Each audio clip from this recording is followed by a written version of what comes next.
plus avec Fossurier, donc une douleur derrière le genou suite au dernier match, ou l'avant-dernier match, traîne un petit peu. On verra aujourd'hui, on verra sur le dernier entraînement, c'est encore un entraînement cet après-midi, et on prend une décision là-dessus. Sinon après, même suite au dernier match, il n'y a pas eu trop de dégâts. On a eu aussi Kevin Maï, mais c'est à l'entraînement. Donc une douleur derrière la cuisse, aussi ischio. Donc lui, il ne sera pas là, ça c'est sûr. Sinon après, le petit bobo, il y aura rien de méchant. Comme je vous dis, j'attends la fin de l'entraînement pour voir exactement, mais normalement, il ne devrait pas avoir de mauvaises surprises sur l'état des garçons. Bien sûr, la fatigue sur le dernier match, on a joué avant-hier. Donc ce matin, on récupère, puis après, pareil, on fera un état des lieux tout à l'heure. Tu as pris une attribution aussi de la suspension de Denis? Oui, de Denis, ouais. Deux matchs. On aurait souhaité plusieurs matchs peut-être éventuellement, mais il y a des barèmes a priori. Ils ont appliqué le barème. A priori. Tu sais que tu vas avoir un choix à faire pour le défense central de faire. Oui. Tu as vu deux joueurs qui ont joué aussi. Oui, est-ce qu'aujourd'hui il y a une tendance Ouais, c'est pareil, je prendrais une décision au dernier moment aussi par rapport à l'état de fatigue. Les deux ont été performants sur le dernier match, à l'image de l'équipe. À Metz, les garçons ont été sérieux, donc tout le monde a joué le jeu. Après, il y aura bien sûr des choix à faire, divers choix, par rapport à une équipe d'Amiens qui est plutôt en forme, une équipe aussi avec des garçons athlétiques. Donc, des garçons rapides sur les côtés, donc il y aura des choix à faire par rapport à ça. Voilà. Le fait que Rémi Ban ait peut-être plus de temps de jeu en Ligue 1, un petit peu plus d'expérience que Jean-Marie, est-ce que ça peut être des paramètres qui peuvent finalement faire la décision en sa faveur? Ouais, j'allais te dire, c'est pas le paramètre principal, c'est plutôt l'état de forme, c'est l'adversaire direct qu'il va avoir, voilà, ces qualités-là. Donc, je vais te dire, c'est plus sur l'état actuel de forme. Et comme je te dis, les deux ont été très bien, ils ont été même complémentaires sur le dernier match. Donc voilà. Il y a des choix difficiles, mais c'est plutôt une bonne nouvelle quand on a des choix. Tu disais avant que ce match-là avait des indications sur la suite par rapport à des joueurs. Ouais. Il y a des joueurs qui ont performé, qui ont été intéressants, notamment Irving Carrion. C'était que lui, est-ce que c'est des joueurs qui peuvent rentrer dans les 11 des séries? Est-ce que ça se fait changer un petit peu d'avis par rapport à... Ouais, disons, c'était pas une question de changer d'avis, mais c'était plutôt d'étoffer un avis, quoi, voilà, d'avoir un peu plus d'éléments sur certains joueurs, sur un match entier, sur un match de compétition. Oui, j'ai eu des éléments de réponse sur ce match-là. Ça, c'est très intéressant de voir évoluer les garçons dans voilà, pas quand ils sont titulaires, pas toujours quand ils doivent rentrer, etc. Donc ça, j'ai eu pas mal d'éléments là-dessus. Puis bien sûr, comme les matchs sont filmés, on peut les revoir et puis retravailler aussi avec les garçons. Mais on avance sur le groupe, sur la qualité du groupe. Voilà, c'est ce que je voulais, une concurrence aussi qui s'instaure.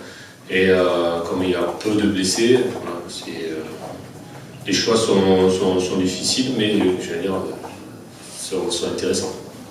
Des choix intéressants à faire derrière, parce qu'il y a des garçons comme on parlait d'Irvine, mais il y a aussi Alex qui avance aussi. Voilà, on sent que c'est un garçon qui a besoin de temps de jeu. Et, là, il a fait un match entier.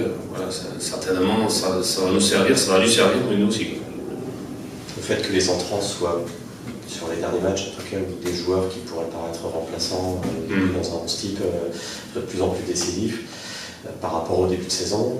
Est-ce qu'on peut l'expliquer par le fait que voilà, ils ont peut-être eu besoin de ces semaines, de ces matchs pour s'y faire, pour se faire découvrir le plan de jeu et tout. Oui, oui, tout à fait. Ouais. Il y a eu des garçons qui sont arrivés de bonne heure, d'autres un peu moins de bonne heure sur la préparation estivale.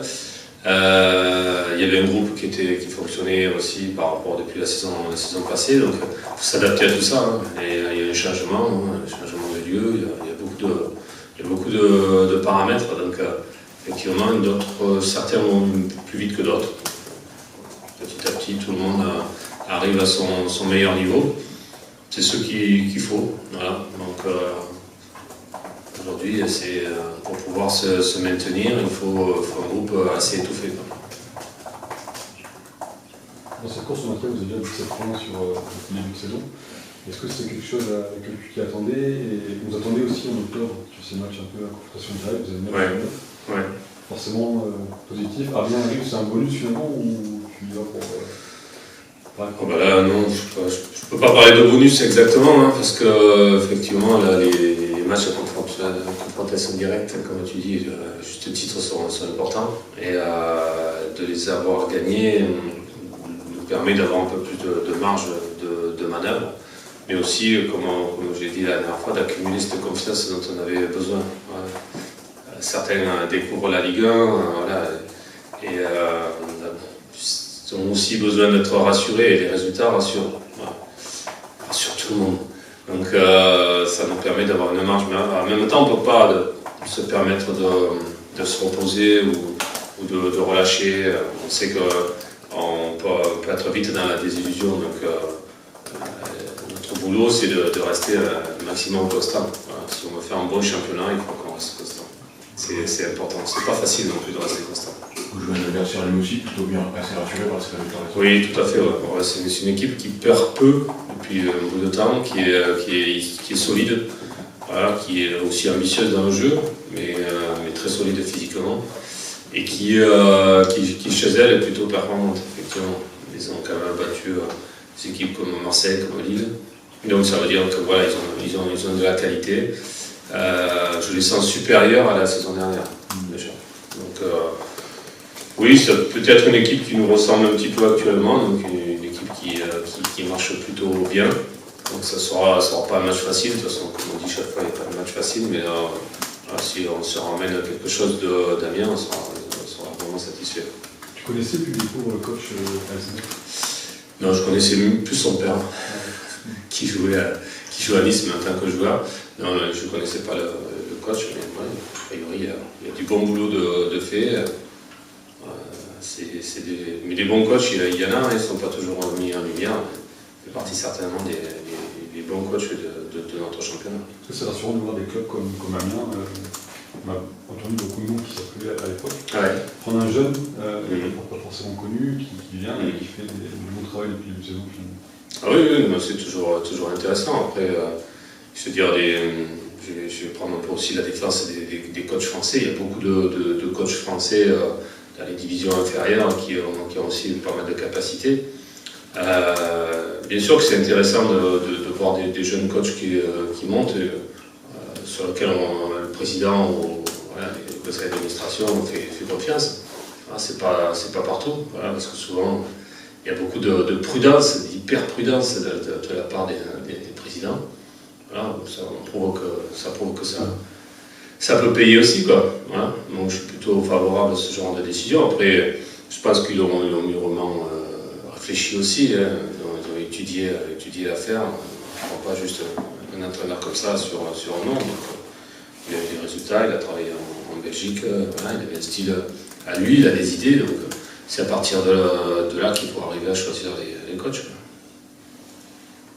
Mais je suis favorable, bien sûr. En début de saison, vous avez, après les matchs, souvent le constat qu'il y avait des périodes creuses dans les rencontres, qui d'ailleurs ont peut-être fait perdre quelques points. Est-ce que tu estimes que ça y est, le groupe vraiment, peut-être grâce d'ailleurs à ces séquences-là en tout début de saison, c'est peut-être ce qui a permis au groupe de prendre conscience aux jeunes joueurs de ce que pouvait vraiment être la Ligue 1. Ouais. Et cette prise de conscience peut expliquer le 9 sur 9 que vous avez pu faire en octobre. Ouais, alors ça, c'est peut-être une partie de l'explication des résultats, parce que bon, après, on sait très bien qu'un match de football, il y a pas mal aussi d'aléatoires. Mais Oui, on a eu des... Disons que dans les matchs, on a moins de périodes creuses, de périodes où il y a un peu de doute, où on refuse de jouer, etc. Je pense que la progression qu'on a eue sur les derniers matchs, c'est qu'à la récupération, on arrive à conserver un peu plus le ballon, ne pas se débarrasser du ballon ou ne pas participer au jeu, ce que je demandais aux joueurs, c'est-à-dire qu'on n'est pas juste là pour défendre, on est là aussi pour pouvoir conserver le ballon, pour pouvoir attaquer derrière, etc.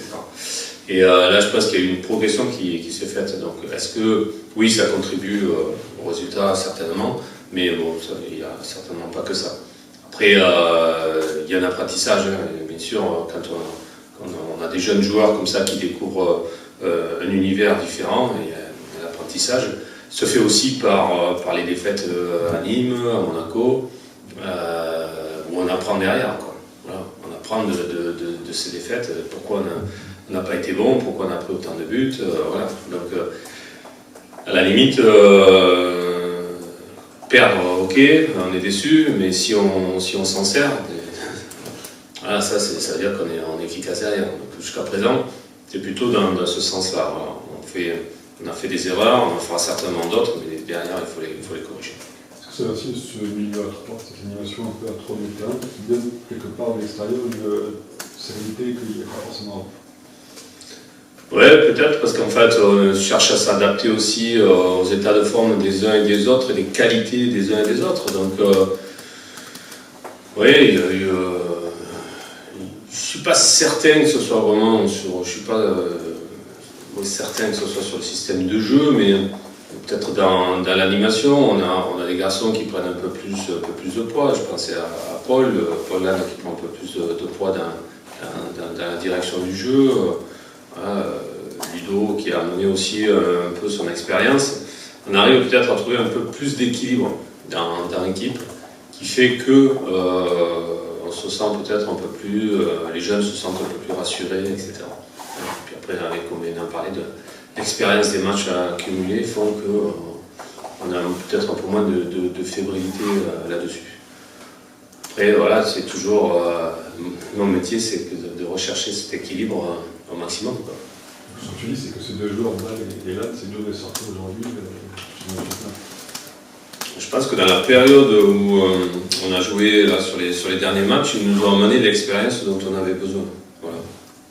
Après, personne n'est indispensable, ils le savent. Il y a un groupe étoffé, on vient d'en parler, qui monte à qualité avec des garçons voilà, qui ne jouent pas, certains ne jouent pas, ne sont pas titulaires, mais ils ne sont pas loin de l'être aussi. Donc, voilà. Je pense qu'on a trouvé un certain équilibre sur les derniers matchs, mais ça évolue par l'état de forme des uns et des autres. Et puis après, les blessures, les suspensions font qu'il faut reconstituer une équipe chaque fois et que tout reste fragile, quoi. Il y a un joueur, un cours qui marche au début de saison, qui a fait une période à l'époque en Ligue 1 avec 3, ça n'a pas été réussi. Là, il est dans le top passeur. Est-ce qu'il a fallu avoir un déclic avec lui, ou est-ce qu'il est dans l'activité un petit peu la manière aussi par rapport à la fin de saison qu'il a? Je pense qu'il y a une certaine maturité car chez des joueurs qui ont raté une étape et qui on leur redonne une chance, sont assez intelligents pour essayer de la rattraper. Je pense qu'il en est là. Il sait que lui, il a joué haut de tableau Ligue 2, Ligue 1, et que quand il était en Ligue 1, bon, voilà, il y avait certaines circonstances qui ont fait que ça n'a pas vraiment fonctionné. Mais là, j'ai senti que depuis le début de saison qu'il était hyper concerné et qu'il avait une chance de pouvoir rejouer en Ligue 1, et puis qu'il y avait une grosse concurrence. Je pense que la concurrence, lui aussi, lui a permis d'élever son niveau. Mais elle existe toujours, la concurrence. C'est tous les jours à l'entraînement. Donc, Johan, aujourd'hui, il a passé un cap là-dessus. Maintenant, il faut qu'il soit régulier sur une saison pour pouvoir vraiment la réussir. C'est ce qu'on attend de lui. Voilà. Et lui, je pense qu'il est dans cette dynamique-là. C'est que ça prouve aussi que voilà, il n'y a rien qui est définitif, qu'il y a des joueurs qui peuvent être estampillés au moment donné Ligue 2 et qu'il faut qu'ils sortent de cette boîte-là pour aller le chercher. Donc Johan, c'est un garçon qui travaille beaucoup, un garçon qui est très agréable au quotidien, qui est positif, voilà. Donc derrière, après, qu'il y a une chose qui qui se présente, il est capable de la prendre. Il y a une sorte d'intelligence aussi par rapport à une situation.